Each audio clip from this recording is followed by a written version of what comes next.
Era uma vez a linda história do cacau. Era uma vez uma saborosa fruta da cor de ouro que se chamava cacau. Dela se fazia o tão gostoso chocolate. E era num lindo país chamado Brasil que existia uma região encantada, que de tanto plantarem o cacau, ficou conhecida como a região cacaueira da Bahia.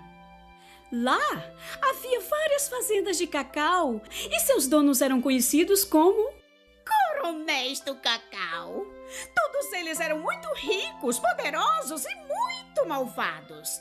Eles possuíam muitos empregados, que eram obrigados a morar nas fazendas, longe das cidades. Até que no entardecer de um belo dia, os bons ventos trouxeram uma coisa muito grave que acabou com todo o cacau. Mas essa parte da história a gente pula. Não interessa muito não, né?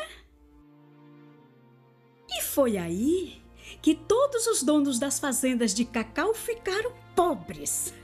E finalmente os trabalhadores foram libertados e puderam ir com suas famílias para a cidade, onde tinha muita diversão.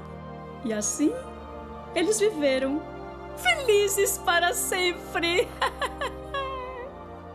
E essa, amiguinhos, é a verdadeira história do cacau.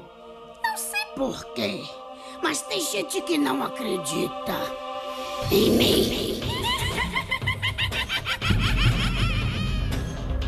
Este 18 de novembro de 2011 é uma data histórica para o Brasil. É o dia que comemoramos e a partir de agora iremos comemorar a transparência e celebrar a verdade.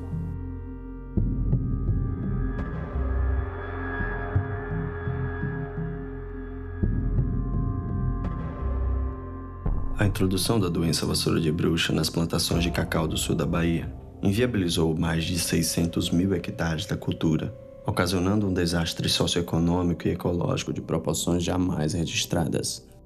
Os efeitos da catástrofe continuam repercutindo desde 1989 e afetam uma importante zona biogeográfica com 93 municípios, onde vivem quase 3 milhões de pessoas. Este filme aborda o fato a partir das evidências e dos argumentos científicos contidos nos relatos dos depoentes e em documentos oficiais.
Quando eu estava andando na roça, eu vi alguma coisa amarrada nos pés de cacau. Quem será que fez isso aqui? Menino, não foi porque tinha nó. E vi vassoura amarrada com a própria película. Quem fez isso fez sabendo o que estava fazendo. Deixa de ser uma introdução acidental e passa a ser uma introdução induzida, deliberada, trazida pelo homem.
4.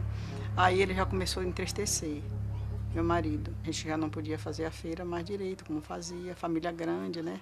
E a vassoura de bruxa piorando. Ele ia na rua e os amigos dele diziam assim, Deodato, a região vai acabar por causa da vassoura de bruxa. Aí ele vinha para casa triste, chorava. Quando foi em 95, janeiro, ele foi lá embaixo para tomar um dinheiro, né, no banco. Quando chegou lá, ele disse, nós não estamos fazendo nada agora, que a vassoura de bruxa está acabando com tudo. Quando foi no dia 7, ele falou assim, Noélia, eu não vou aguentar me ver sem dinheiro. Já não tinha dinheiro para nada mesmo. Não tinha dinheiro para pagar energia, não tinha dinheiro para pagar água. Quando foi no dia 8, meu filho, aí aconteceu tudo o que tinha acontecido. Porque aí ele tinha comprado um bolo de corda. Olha, eu desconfiei tanto que eu nem fui procurar nada, porque eu já tinha tomado revólver, já tinha escondido.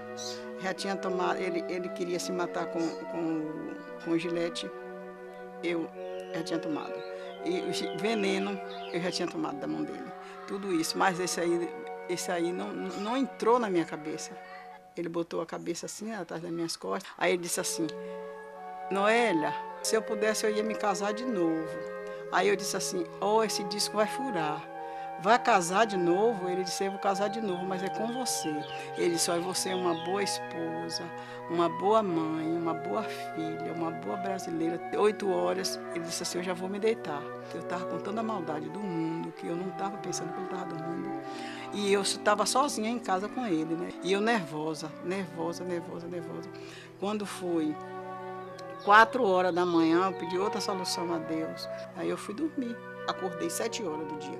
Ai, meu Deus, cadê Deodato? Deodato, comecei a chamar. Fui nos quartos, fui no banheiro, não achei em canto nenhum. Aí quando eu cheguei na porta do quarto, aí quando eu empurrei, ele já estava morto, pendurado.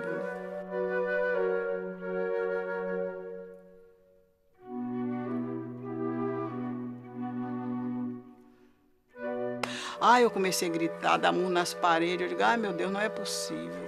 Eu disse, oh meu Deus, o que vai ser de mim agora? A gente não tinha um tostão. Aí eu fiquei magra, acabada, doente, não tinha nada para comer dentro de casa, não tinha nada. Eita, os meninos ficavam tudo nervosos. Minha filha que morava em São Paulo que mandava as coisas para mim. Mas aqui tem muita gente que ficou sem nada, sem poder fazer feira. Teve um fazendeiro mesmo aí que não fazia, só via chorando, porque não tinha dinheiro para fazer a feira dele. Me disseram que foi trazida. Me disseram que foi trazida para aqui. Agora por quem que a gente não sabe, né?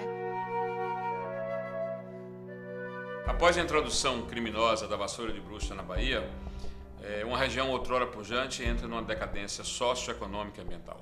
Eu diria também psicológico da região. Eu soube que em Birapitanga o camarada pegou uma corda e se enforcou na comieira da casa. Eu tenho um amigo lá de Branco Central, tomou remédio de rato. Essa praga matou o Luciano com um derrame. Foi muita morte por aqui relacionada à crise da vassoura de bruxa. O surgimento da vassoura aqui em nossa fazenda foi algo que nós não esperávamos assim de forma tão drástica. O seu Kelly dizia que o negócio estava diminuindo por causa da vassoura. E a vassoura deu uma queda, filha da mãe, na produção. Com o decréscimo da produção, decresceu também o poder aquisitivo, diminuiu o bolso do proprietário, do produtor de cacau. Com isso, aumentou a inadimplência. Com relação ao comércio de Ilhéus, Itabuna, de toda a região cacaueira, caiu estupidamente. Porque não se rodava dinheiro, não tinha dinheiro. Aí o comerciante também entrou na mesma linha da lavoura. Falência total. Até o lavador de carro se queixava. Porque só o fato de se noticiar a vassoura de bruxa em Camaquã já, por exemplo, dificultou toda a operação de comercialização do nosso cacau. Dinheiro que a gente precisava, né? Para todo fim de semana você pagar sua folha, ficou mais difícil. Qual a postura que adotaram? Simplesmente dispensar os empregados. Houve uma perda muito grande, primeiro, dos empregos.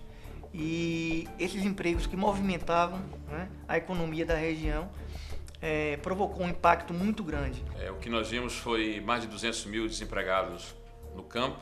Claro, mas não só isso. Veja bem, você teve uma diminuição das populações de diversos municípios da região. Muita gente foi embora. Tinha vezes que ia procurar recurso por fora, outro em outro lugar, de cidade e tudo. O pessoal perdeu o emprego e vai fazer o quê? Vai para a cidade grande. Principalmente nas periferias das 3 grandes cidades da região, Itabuna, Ilhéus e Porto Seguro. Porto Seguro com um contingente muito grande daquela região de Camaquã, Ilhéus de toda essa região, Itabuna também, criando bolsões de miséria. Eu trabalhei há 10 anos em roça. De roçagem, de colheita e também trabalho na abacaça. A vassoura de bruxa acabou a roça de cacau e foi jeito de vir para o lixo. Não tinha outro recurso. Nós não tínhamos outro serviço para trabalhar, foi jeito de vir para a reciclagem. As fazendas de cacau desempenhavam um papel muito semelhante, né, ao que era o papel do Estado em fornecer moradia, por exemplo. Hoje nós vemos um número de favelas muito grande, principalmente em Ilhéus e Itabuna. Além do problema social que foi gerado com o advento da vassoura, houve um problema ecológico muito grande. Os trabalhadores perderam seus empregos, a lavoura foi abandonada de uma forma generalizada e o produtor, para sobreviver, para comer mesmo, né, fazer sua feira, foi obrigado até a vender madeira, né, da propriedade. Isso provocou um dano ecológico muito grande. A parte mais significativa do que restou da Mata Atlântica estava inserida naquele perímetro ali de Camaquã. Se você chegar hoje lá, é um deserto completo. É uma coisa que vocês assim, não é possível, vendo as fotos de satélites anteriores, entendeu? E vendo as atuais, em tão pouco tempo, o que redundou esse impacto econômico, socioeconômico e ambiental, resultado dessa miséria. Por onde ela passava, ela destruía uma economia, ela destruía famílias, ela destruía produção, ela destruía receita. E trouxe exatamente isso, um empobrecimento terrível na região. Eu vejo o exemplo de Itabuna, né? A cidade que era um Eldorado, o que virou? Itabuna, por exemplo, apareceu recentemente, certo? Como uma das cidades mais violentas do Brasil para o jovem. Sinceramente, uma parte dessa violência e dessa desagregação social também é resultante dos impactos causados pelo crime da vassoura de bruxa. Certamente, hoje, esse quadro de violência que você vê nas cidades maiores da região do Cacau se deve, certamente, à introdução da doença da vassoura de bruxa, expulsando as pessoas do campo, indo inchar a periferia das cidades, indo subempregar, morar numa casa que não tem saneamento, morar em um lugar que não tem nenhum tipo de condição de abrigar e ali enveredar para o crime, ali enveredar para o tráfico, para a droga. Se foi A, se foi B, se foi C, isso vai aparecer. Mais cedo ou mais tarde, pode ser, nós estamos plantando uma semente agora, apontando para as possibilidades.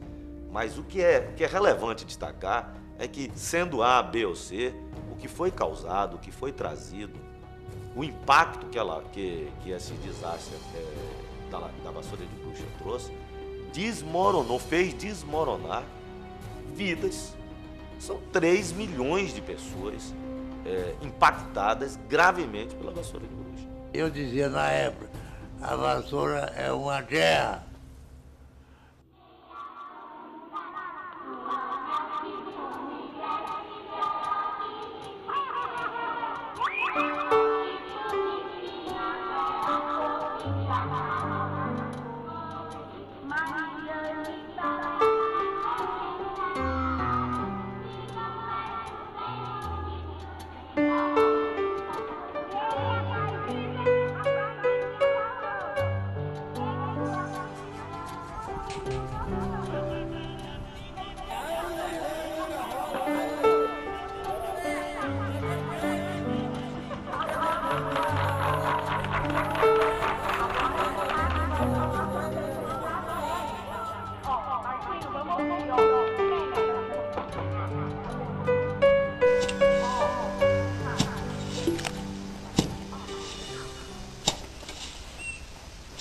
Não conhecia a vassoura de bruxa. A doença causada por um fungo terrível. É uma doença provocada por um fungo chamado Monilhófitora perniciosa. A interação do fungo com a planta é uma interação muito complexa, o que faz essa doença ser tão difícil de ser combatida. O fungo da vassoura de bruxa se reproduz tanto sexual como assexuadamente. O ciclo, né, da doença vassoura de bruxa começa com a penetração de um esporo. É um esporo que parece uma gotinha de água. Ele é tão sensível que em poucas horas ele morre. Muito interessante que o fungo ele só penetra tecido em crescimento. Então, o grande problema da vassoura de bruxa não é nem tanto os frutos que adoeceram. São os frutos que nem chegaram a ser produzidos. Na realidade, o que a vassoura de bruxa causa é um dano ao cacauicultor.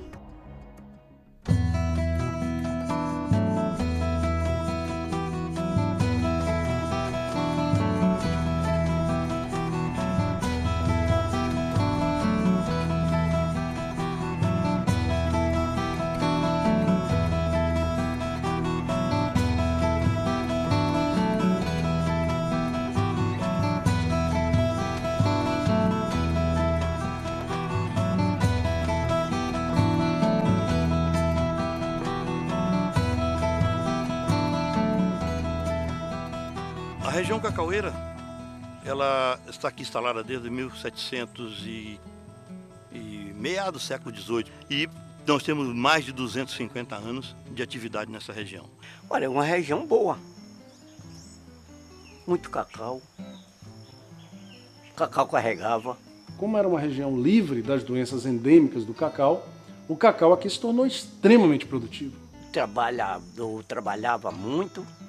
Ia para a roça, uma vez de aqui fazer 3 quebras por semana, de 200 caixas. Nós tínhamos 92% das propriedades com menos de 100 hectares, então a região essencialmente formada por pequenos e médios produtores.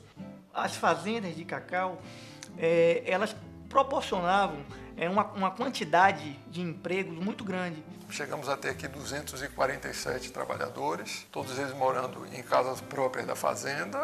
Chegamos a empregar cerca de 90 pessoas e nós sempre preocupados também com a parte social. Sempre mantivemos escolas. Em 3 fazendas que nós vamos trabalhar, nós levantamos 211 pessoas mantidas ainda com cacau. Olha, tinha muitos trabalhadores, mas uma base assim, nessa fazenda só aqui, eram 150 a 200 trabalhadores.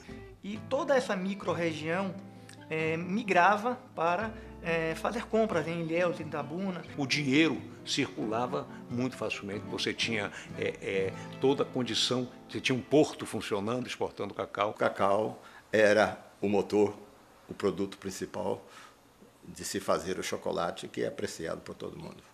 E de um produto que hoje também valorizado na área médica, no sentido de antidepressivo, né, de trazer alegrias, sentimentos, endorfina.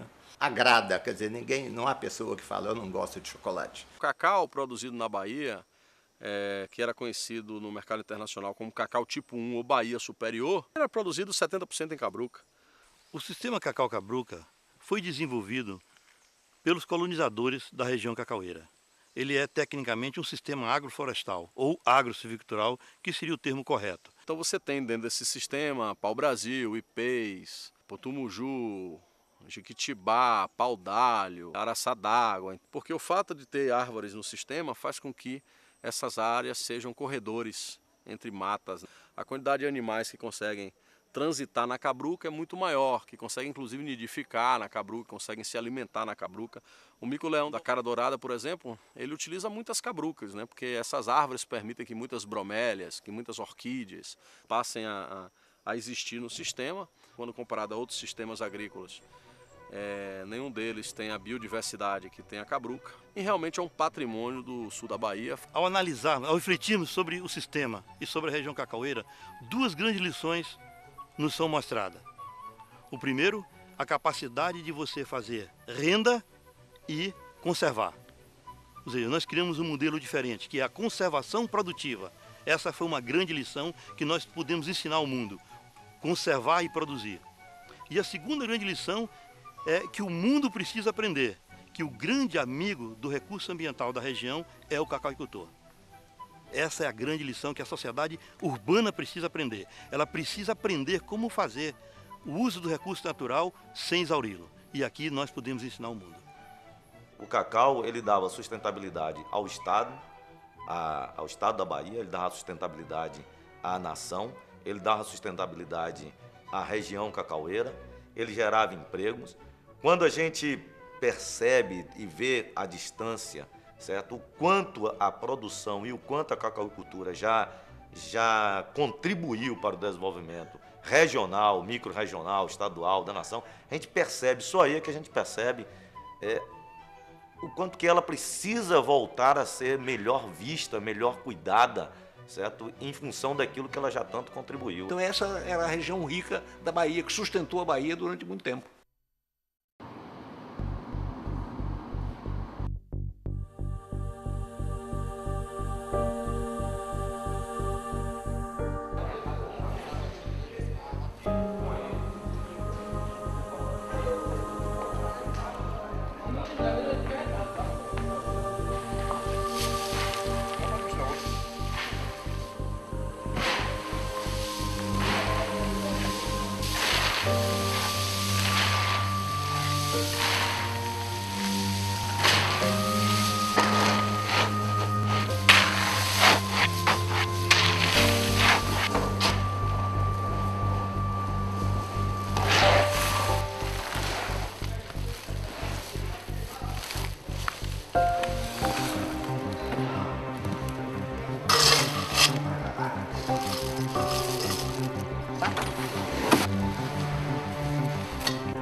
Em 1957, o governo do presidente Juscelino Kubitschek criou a Comissão Executiva do Plano da Lavoura Cacaueira, a CEPLAC.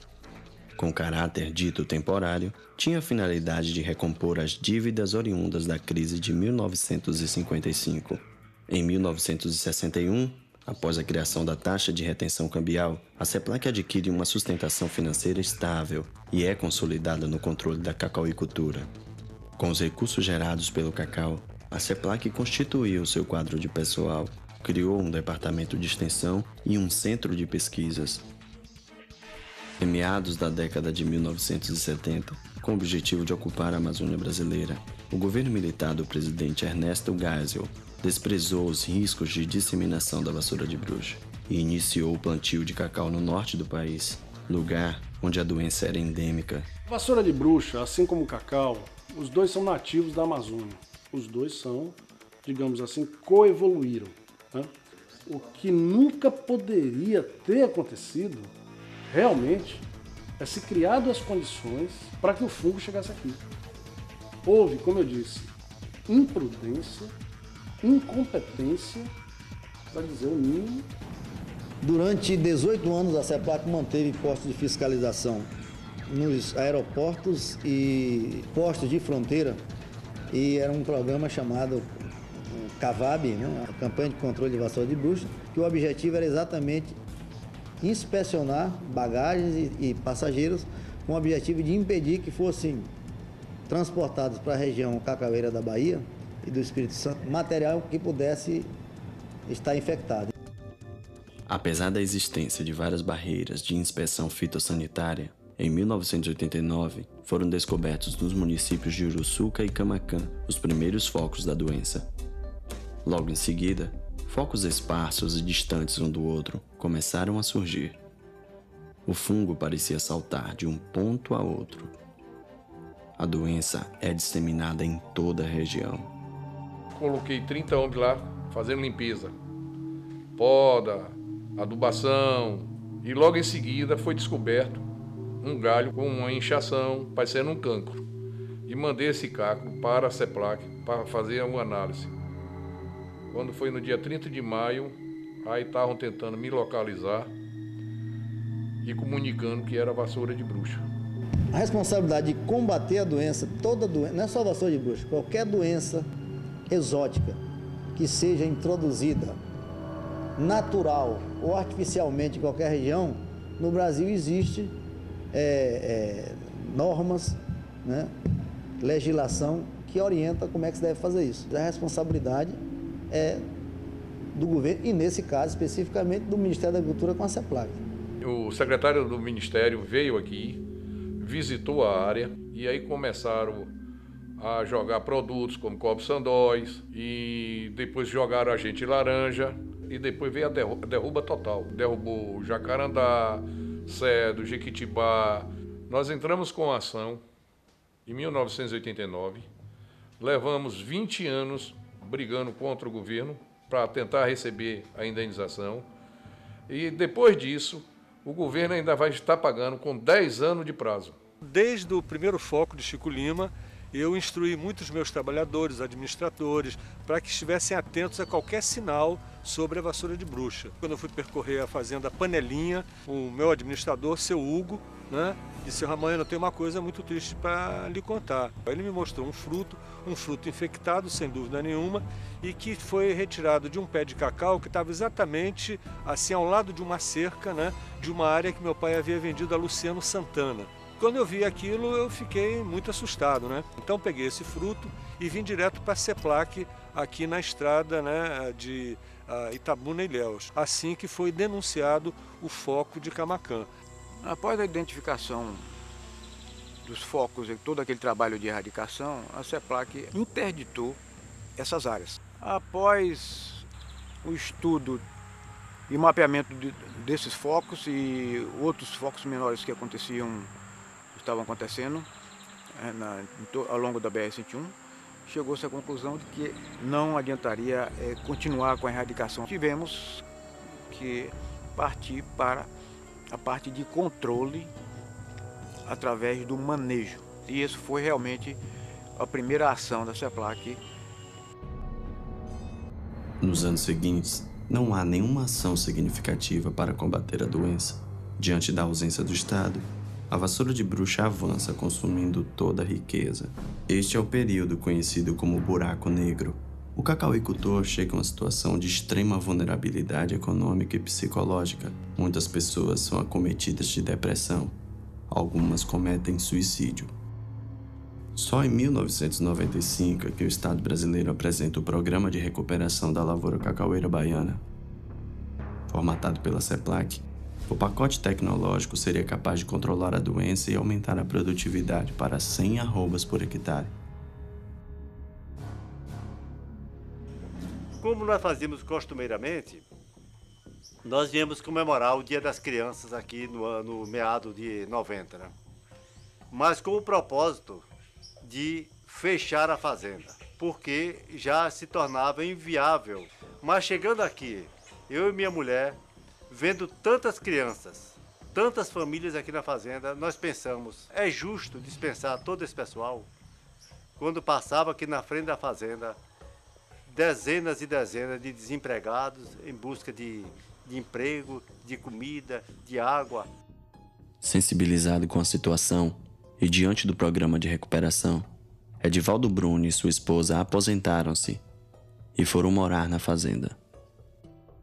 Fizemos inúmeras consultas junto à CEPLAC sobre a viabilidade daquele projeto que ora estava sendo oferecido para nós. O CEPLACiano falou: não tenha a menor dúvida. É um projeto que você pode investir, que você vai ter resultados espetaculares. Pegamos o financiamento da CEPLAC, da primeira etapa, viemos morar na fazenda, consagramos nossa vida à fazenda e partimos para a luta. Os fiscais do Banco do Brasil, aqui vindo, emitiam laudos altamente favoráveis ao nosso trabalho. Era a fazenda modelo da região. Depois veio logo a segunda etapa. As duas etapas foram um fracasso absoluto. Pouco depois surgiu a possibilidade, a CEPLAC nos assinou com uma outra vertente da enxertia. Todo o pessoal da CEPLAC foi unânime na opinião de que a enxertia era a solução final para a lavoura. Tomamos o financiamento, em que resultou um material também equivocado da CEPLAC. Dentro dessa orientação da CEPLAC, nós, além de enxertarmos os 200 hectares, nós fizemos a decepa dos 200 hectares de acordo com a exigência dos fiscais do Banco do Brasil, de acordo com a exigência do pessoal da CEPLAC. Isso resultou num fracasso absoluto. Tudo que a CEPLAC pediu, eu fiz. Tudo que o banco queria, eu fiz. Eu fui simplesmente enganado pela CEPLAC. A única coisa que nos restou desta orientação equivocada da CEPLAC foi um endividamento monstruoso. O pacote tecnológico que foi lançado para combater a vassoura de bruxa na Bahia foi um pacote tecnológico adaptado para regiões que têm situação climática completamente diferente. Então ele era absolutamente inadequado. Plano de recuperação da lavoura cacaueira, a primeira e segunda etapa, aquele rebaixamento, aquela poda drástica, infelizmente não surtiu efeito. O rebaixamento de copa, feito a qualquer momento, a qualquer hora, sem nenhum conhecimento do que aconteceu, esse foi, na minha opinião, a grande ação humana que gerou essa extraordinária dispersão do fungo em toda a região em tão pouco tempo. Em 1990, 5 anos antes do programa de recuperação, a CEPLAC assim definiu o uso da poda. A utilização da poda, no sentido de reduzir a disponibilidade da fonte do inócuo na árvore, visando manter a doença num nível menos comprometedor, deve ser considerada como uma técnica agronomicamente impraticável, onerosa e ineficiente. Após a primeira e segunda etapa, veio a terceira e quarta etapa, que já era a parte da clonagem, da enxertia. Se observou depois de algum tempo que a maior parte desses clones que foram recomendados e os cacauicultores plantaram, eles eram auto-incompatíveis. O que é que significa isso? Eles não reproduziam com eles mesmos. E como você fez uma clonagem intensiva da mesma planta em áreas grandes, o que você tinha na realidade era uma plantação que vegetava, mas não produzia cacau. A CEPLAC não deu a devida importância ao problema da compatibilidade sexual. Esse segundo fato foi extraordinariamente perverso para a redução de produção. Antes da segunda fase do programa de recuperação, a CEPLAC participou da 12ª Conferência Internacional do Cacau, onde foi apresentado o trabalho científico, observando que a presença preponderante de plantas autoincompatíveis nos cacauás do recôncavo da Bahia é a principal causa da baixa produtividade das plantações. Os autores do trabalho eram servidores da CEPLAC. Bom, sobre a recepa, eu acho que foi mais um equívoco essa recomendação. A CEPLAC recomendou você recepar os pés velhos e instruiu ao Banco do Brasil, se você não cortasse o velho, ele não liberava a parcela para o novo. E se eu tivesse feito isso, certamente hoje eu não estaria aqui. O que eu colho aqui se deve a essas plantas que eu não recepei, porque se tivesse recepado, estaria numa situação bem pior. E verdade seja dita, aqueles que não aceitaram a orientação da CEPLAC, eu tenho aqui alguns produtores que não aceitaram as orientações da CEPLAC, estão em situação muito melhor do que aqueles que aceitaram. Em 1995, no momento que os pacotes de recuperação da lavoura foram montados, eles foram montados com base em uma tecnologia que o Estado já sabia que estava errada. Em novembro de 2009, o então secretário executivo do Ministério da Agricultura, José Gerardo Fonteles, reconhece a ineficiência da tecnologia desenvolvida pela CEPLAC para o programa de recuperação. Ressalvo o seguinte, há uma outra realidade. A tecnologia que a CEPLAC propôs aos produtores não servia. Não existia tecnologia para combater a vassoura de bruxa naquela oportunidade. O que é que foi proposto? Redução de copa, não sei o quê, bababá, que hoje ninguém for falar isso no sul da Bahia, ninguém quer, né? Apanha. Ok? Saíram podando cacau e tal. Assistência técnica a esse produtor que estava com situação dificílima, zero. Então, não era possível que desse certo. A tecnologia que vocês mostraram para nós aqui não serviu para nada. Não serviu para nada, porque não era convalidada. Cientificamente não tinha prova de nada. Então, tem que assumir essa habilidade. Eu fui da CEPLAC, fui do crédito e via como é que as coisas andavam. Mas dizer que o produtor não sabia o que fazer é compreensível. Agora, dizer que os técnicos da CEPLAC não soubessem o que fazer já leva um pouco de preocupação. Quer dizer, nós vimos que a CEPLAC estava perdida, essa que era a realidade, né? Pois bem, a CEPLAC errou. Foi infeliz. Poxa, a CEPLAC estava administrando nas melhores condições. Na hora que nós precisávamos dela, numa situação adversa, ela estava tão despreparada quanto nós. E não era para ter sido assim. Eu, como presidente da Comissão de Agricultura, eu solicitei à CEPLAC um pedido de informação feito pela Comissão de Agricultura, para saber quais eram as pesquisas que haviam sido realizadas pela CEPLAC desde que ela existia. E ela mandaram uma relação de pesquisas, eu submeti no seu agrônomo à Embrapa para analisar e me dizer. A resposta que veio da Embrapa é que não existe nenhuma pesquisa feita pela CEPLAC que não seja conhecida do mundo científico há mais de 40 anos, naquela época. A região não tinha que pagar para fazer pesquisa. Pesquisa é ótima, é. A Embrapa está fazendo pesquisa no Brasil para tudo, e é um sucesso. Quem paga? O governo federal. Por que o cacau tinha que ser eu e os cacaucultores tinham que pagar? Quem tem que sustentar a CEPLAC era o governo. Essa é a minha posição. O plano de recuperação, além de não ter tido o resultado esperado, ele ainda agravou a situação de endividamento do produtor. Foi-se colocado no mercado esse plano e o plano foi financiado pelos produtores através dos bancos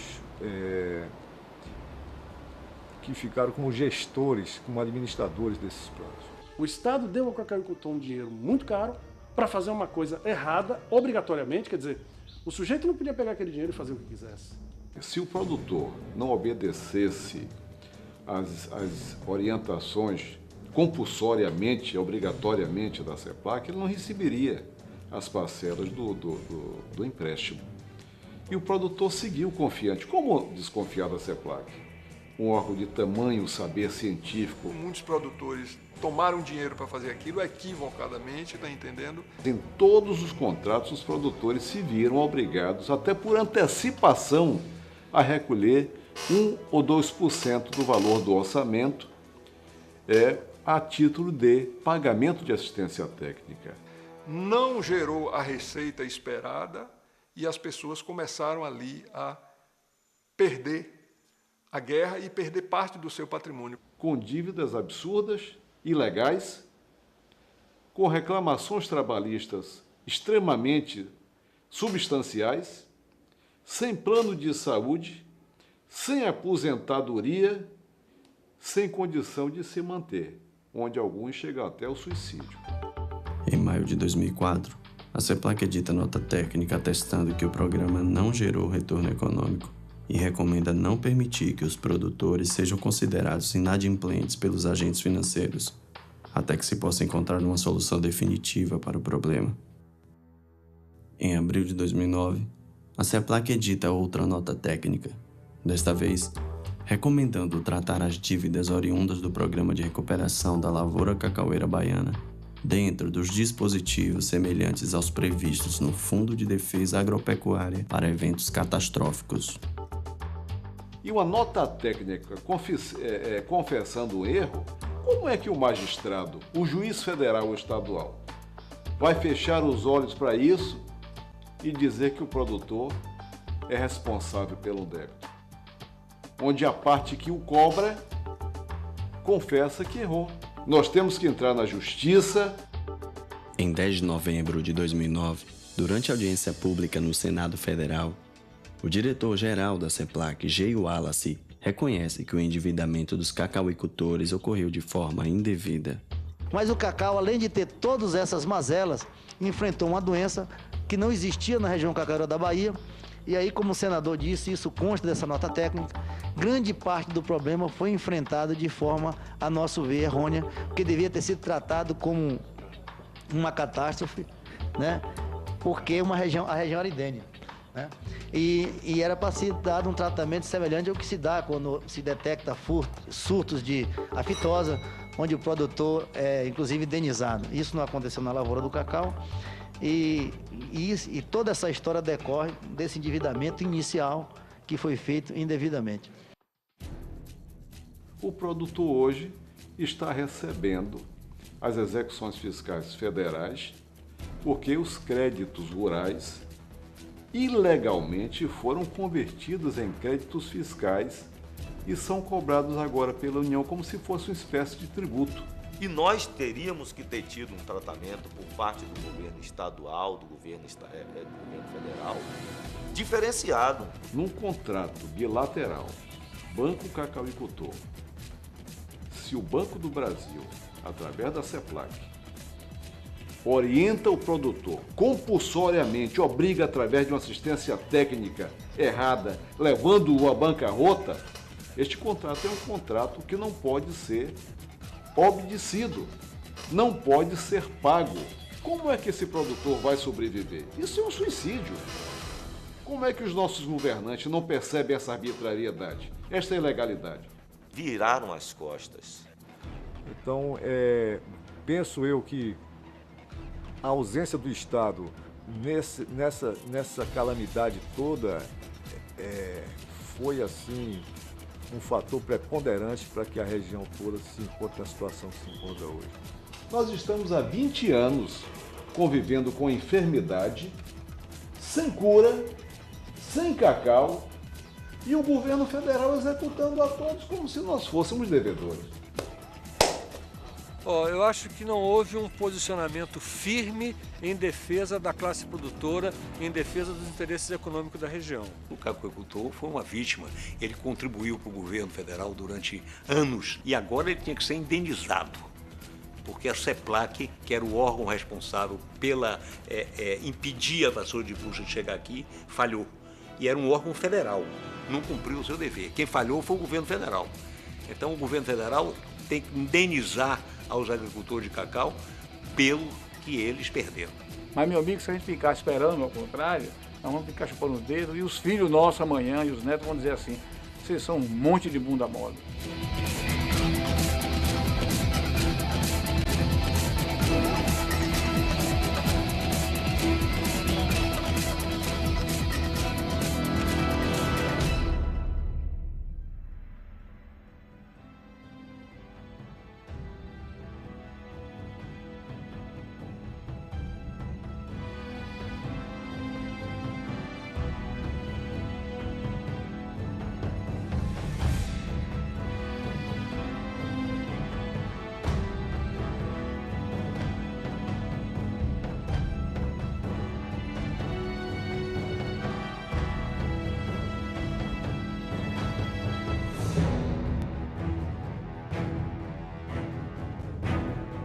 A introdução da vassoura de bruxa no estado da Bahia, por essa enorme distância entre a Amazônia e o sul da Bahia, mostra que é praticamente impossível que isso tenha acontecido por causas naturais.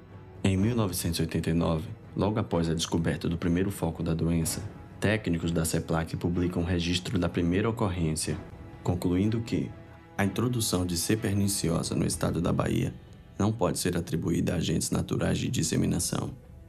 Isto abre a possibilidade da introdução do patógeno através do homem. Os técnicos da CEPLAC sabiam que esse incidente aconteceu através de algum tipo de introdução feita pelo humano. Se atribuiu naquela época, não é, a esse trânsito de trabalhadores e uma introdução dessa, naquele tempo até então, tida como uma introdução acidental. A chance de tal esporo ter vindo sem querer em uma bota, em uma bainha de facão, misturada em matéria orgânica, ela simplesmente não existe. E a razão é que o fungo não sobrevive por mais de 3, 4 horas fora do tecido vegetal infectado. Além de tudo, de 2 esporos ao mesmo tempo chegarem, um no norte e outro no sul, e a partir daí começar a infecção, quer dizer, aí você vai multiplicando improbabilidades, o que a gente pode seguramente garantir que o ingresso foi humano. Bom, provavelmente teria que alguém transportar um tecido infectado. Em abril de 1990, a CEPLAC emite nota técnica revelando que a observação no mapa dos 3 pontos de infecção, aliada à análise das condições de campo, permitem inferir que a propagação da doença não ocorreu de forma natural, através do vento ou da água. Possivelmente se originou por disseminação induzida através de material infectado com ocorrência praticamente simultânea nas 3 áreas. A dispersão do fungo, da doença, é uma dispersão que tem uma tendência a ser concêntrica. Então você pensa, aqui você tem um ponto, no centro de um círculo. Então, em uma etapa dessa, em um ciclo de infecção, ele vai e alcança alguns metros, né? Aí os outros vão formando novos pontos. É altamente improvável que de um determinado foco, você vê um foco aqui que começou aqui e um outro que começa lá muito distante. Isso é altamente improvável. Olha, quando surgiu o foco de Camaquã lá na Fazenda Boa Sorte de Luciano, realmente foi um choque muito grande, porque a gente começou a se interrogar como é que essa vassoura, entendeu, deu um salto de Uruçuca para Camaquã. É uma vassoura, a gente até costumava brincar de dizer que era a vassoura canguru, que ela dava saltos e não deixava o rastro. Então, é altamente provável que os dois focos de contaminação tenham sido simultâneos, né? Ou bem próximos do ponto de vista temporal. Então, ele poderia até chegar em Camaquã, mas com muito tempo. Para ele chegar como ele chegou, realmente foi uma ação deliberada. A gente não tem dúvida disso. Em 1996, é publicado o trabalho científico onde os técnicos da CEPLAC concluem: na Bahia, há evidências consideráveis de que a doença não foi somente introduzida, mas também se espalhou através da ação humana depois que as infecções iniciais se estabeleceram. Contudo, a ocorrência de dois focos distintos da doença em Uruçuca e Camaquã sugere que houve mais do que uma introdução de material infectado. O patógeno foi trazido direto para o centro da região cacaueira. Que as distâncias eram longas e que os focos eram isolados. Essa é uma das evidências de que a introdução foi intencional. Quando analiso isso, aí já deixa de ser uma introdução acidental e passa a ser uma introdução induzida, deliberada, trazida pelo homem. Em 1989, bem cedo, antes do expediente, eu entrei na minha sala, da diretoria no CEPEC, e fui tomado por surpresa ao ver sobre minha mesa um saco, tratava-se de galhos, ramos verdes e secos da vassoura de bruxa, trazido de alguma, possivelmente foco de Uruçuca, porque foi exatamente nesse período. E sobre esse saco continha um bilhete exatamente gozador e dizia em letra de forma: vão procurar a VB em outros locais vagabundos. Eu não vejo como um estranho poderia ter entrado nessa organização, passado pela guarita que é rígida, você ultrapassar principalmente com carro, e chegar à sala do diretor do Centro de Pesquisa Cacau para depositar um presente indesejável como aquele. Isso leva a crer que tratava-se de algum funcionário que realizou essa façanha. Automaticamente chamei o coordenador regional, Dr. Carlos Viana, e comuniquei o fato. Em novembro de 1989, a CEPLAC formaliza pedido de providências à Polícia Federal, informando que já se levantam na região cacaueira da Bahia suspeitas de que atrás desses focos há ação criminosa objetivando a introdução da enfermidade no principal polo produtor de cacau do país. Eu zelava muito da minha propriedade e tinha dificuldade com assistência técnica. Sempre eu procurava o escritório da CEPLAC, que era o órgão que nos atendia, e tinha essa dificuldade, porque já naquela época eles diziam que não tinham carro, ou quando tinham o carro não tinham combustível. E um certo dia, meu empregado chegou e disse que tinha um pessoal da CEPLAC lá.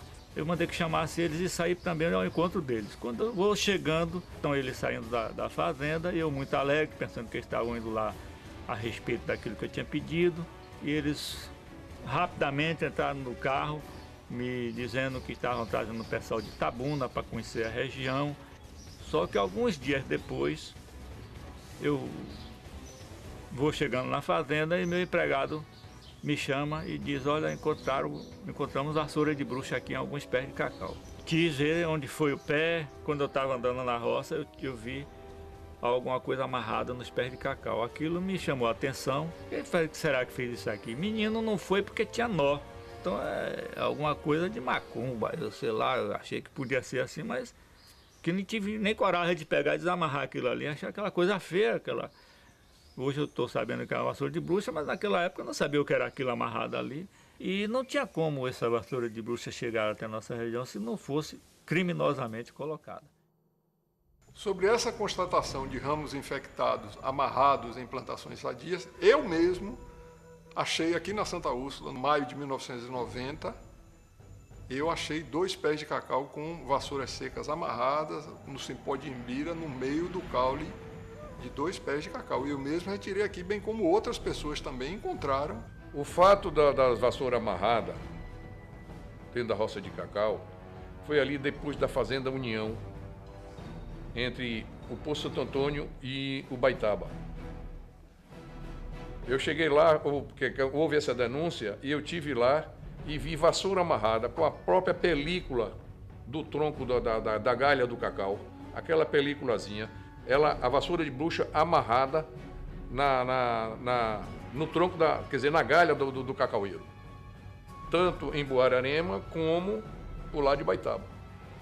Eu fazia parte da comissão da vassoura de bruxa lá no CNPC, presidida por Salomão Mafuz. O presidente me pediu para ir lá tirar umas fotos e eu, no outro dia seguinte, saí com minha máquina, tirei as fotos. Essas fotos foram entregues ao CNPC, por sinal, com o filme, a foto com o filme. Em julho de 1990, a CEPLAC também formaliza pedido de providências à Procuradoria-Geral da República, justificando: cresce assustadoramente através da imprensa e dos órgãos de representação da lavoura denúncias de que o fato foi criminoso. No mês de maio do ano em curso, no ramal da Água Vermelha, município de Itacaré, na fazenda Santa Cruz do senhor Walter Tanuri, foi constatada a presença de uma vassoura vegetativa, já no estágio biológico de vassoura seca, amarrada criminosamente a um cacaueiro. O fato foi detectado pelos engenheiros agrônomos Roberto Araújo Setúbal e Milton José da Conceição, técnico agrícola Luiz Antônio dos Santos Alves e produtor Soane Nazaré Filho. No mesmo mês e ano, o engenheiro agrônomo Newton Pinto de Menezes e o agricultor Antônio Pamponé verificaram vassoura vegetativa no estado biológico de vassoura seca, amarrada a um cacaueiro da fazenda Sempre Firme, do senhor Fidélio Pamponé, localizado no município de Itacaré. Ainda no mês de maio de 1990, no município de Arataca, na região do Alto Aliança, distrito de Anuri, na fazenda Bom Jardim do senhor Gidevaldo José dos Santos, foram encontradas pelo engenheiro agrônomo Antônio Zósimo de Matos Costa 4 vassouras em estágio de vassouras secas, amarradas em cacaueiros. Paulo Alvim era um dos mais importantes cientistas do cacau. Em entrevista ao jornal A Tarde, em 18 de agosto de 1990, ele declarou: a entrada do fungo, nós podemos dizer hoje, com quase certeza, tem uma forte contribuição criminosa. Nós estamos encontrando no campo a área em que maldosamente pessoas penduraram ramos com vassoura em árvores. Eu, assim que soube do que estava acontecendo na região, eu pedi imediatas providências, a abertura de inquérito e que a Polícia Federal passasse a apurar o que estava sendo feito. Se as medidas foram tomadas ou não, eu não posso afirmar, porque eu deixei de ser deputado federal, eu deixei de exercer o meu mandato, em cuidar da minha vida pessoal e vi apenas o descalabro que se instalou aqui.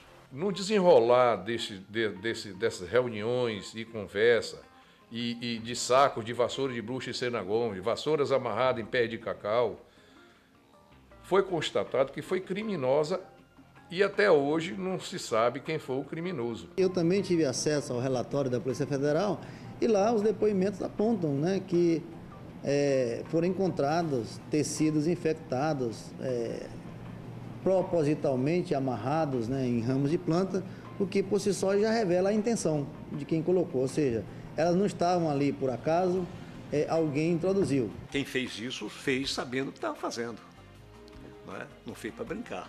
Logicamente, a gente hoje analisando vê toda uma logística científica dando suporte a essa introdução.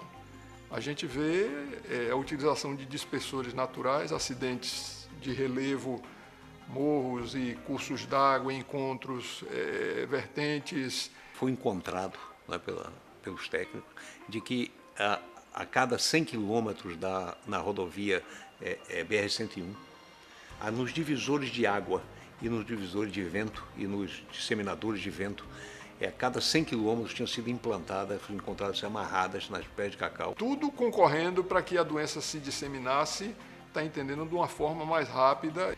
Então a gente vê pontos de extrema de fazendas, entendeu, para contaminar 2 pessoas ao mesmo tempo.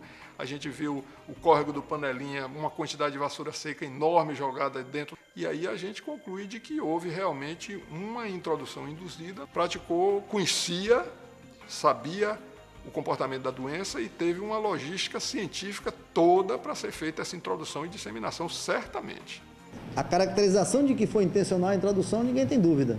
E isso, então, determinou a disseminação urgente disso, que está aí por toda a região. Em 2, 3 anos, acabaram-se os cacauais da região. Naquela oportunidade, nenhum inquérito foi instaurado pela Polícia Federal.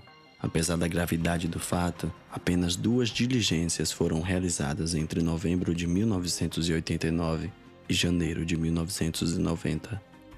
Os relatórios apontam os trabalhadores rurais e fazendeiros como os possíveis responsáveis pela introdução da doença.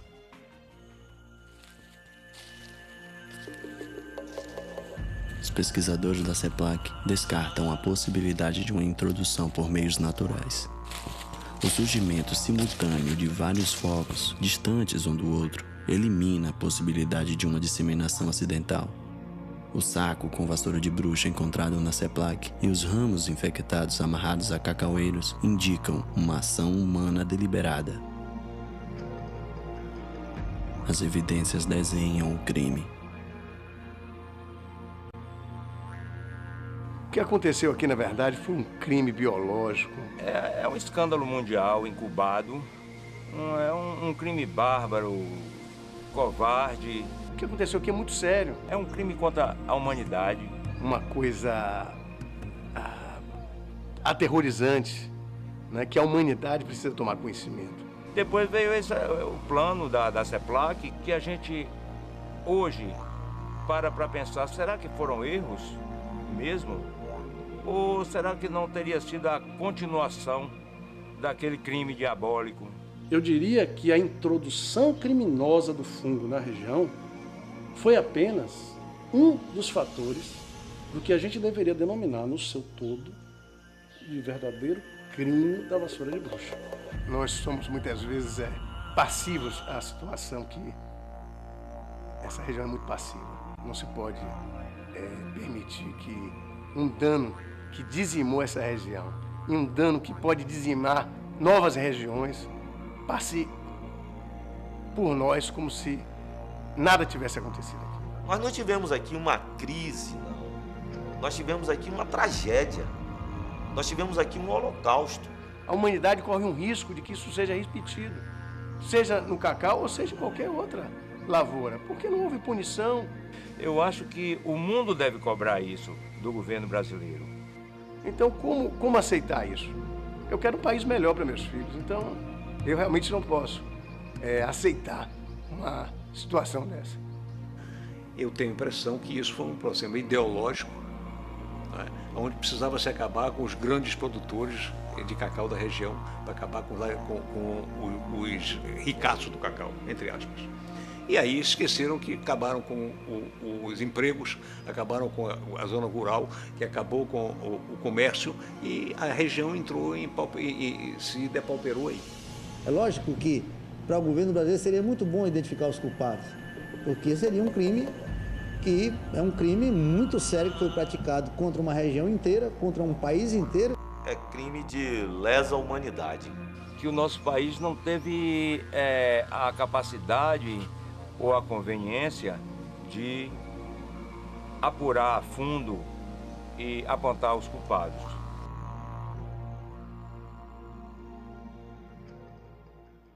Eu sou Luiz Henrique Franco Timóteo, fui um dos idealizadores da introdução da vassoura de bruxa na Bahia.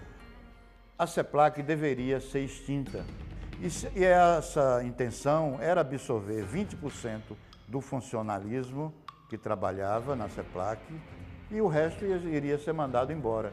Ficou concluído de que a necessidade de botar a CEPLAC em evidência, não se deixar perder os empregos, seria mostrar ao Brasil, à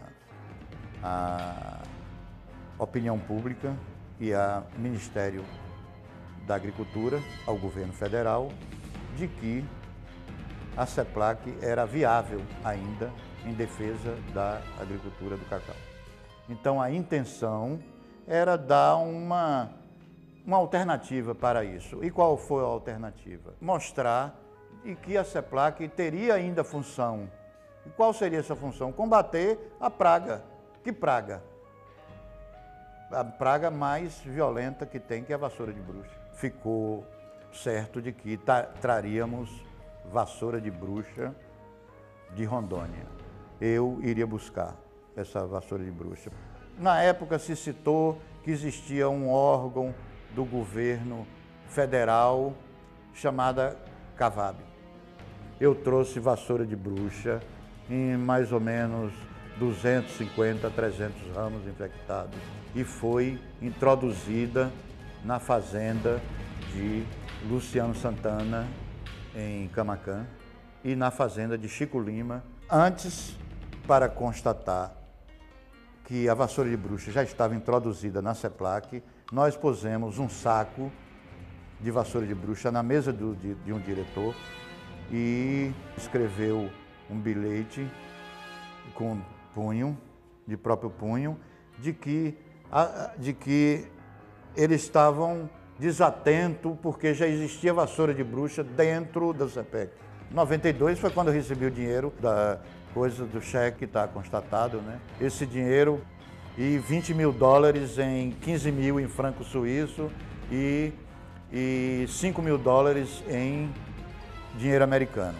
O critério de norte a sul, leste a oeste, né? Que se fazia uma cruz em que todas as fazendas nessa área de Gandu a Itamaraju seriam infectadas.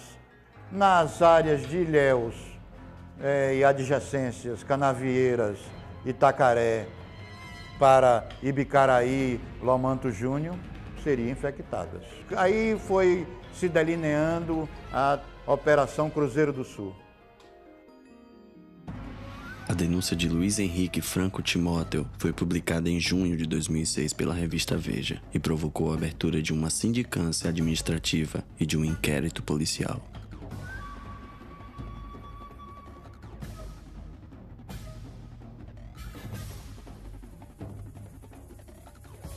O Ministério da Agricultura registra o procedimento como terrorismo biológico do cacau.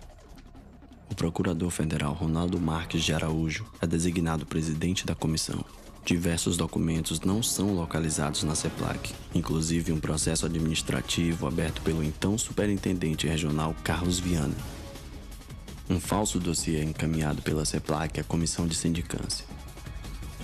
Além de Carlos Viana, testemunhas confirmam a constatação de ramos infectados amarrados a cacaueiros. Entre elas, o agrônomo Antônio Zósimo de Matos Costa, que denunciou o fato. A denúncia também não foi localizada na CEPLAC.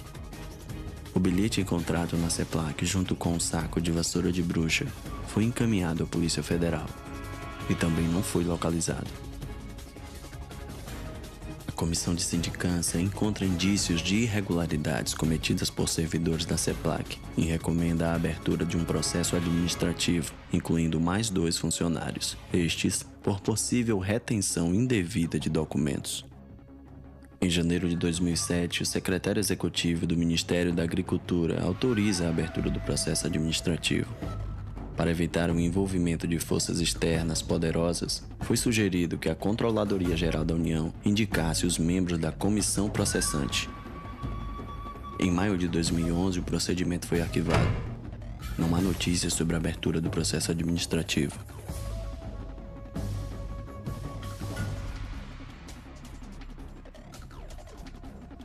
Cientistas e pesquisadores confirmam que, além de introduzida, a doença também foi disseminada através da ação humana.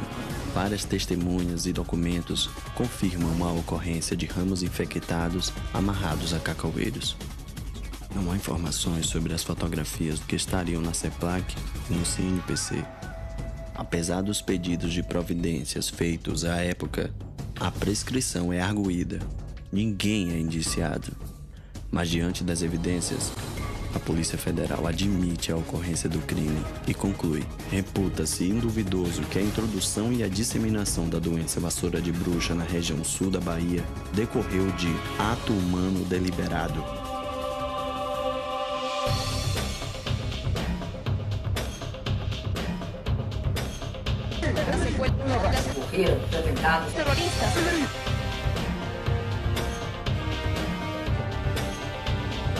explosion. 3 of the bombers. Camera, this was the Circle Line train travelling east from Liverpool Street to Aldgate. De la escuela en tristeza lo que terrorists were Muslims. Todo lo que la vida podía. Puesto a salvar a sus niños.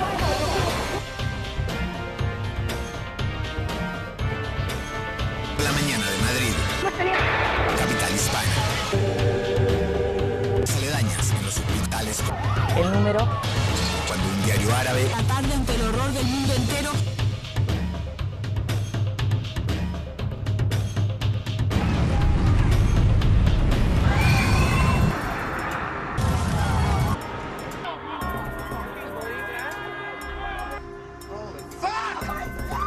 Was hit by a plane and wrecked by an explosion.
Nossa vida no teu seio, mais amores.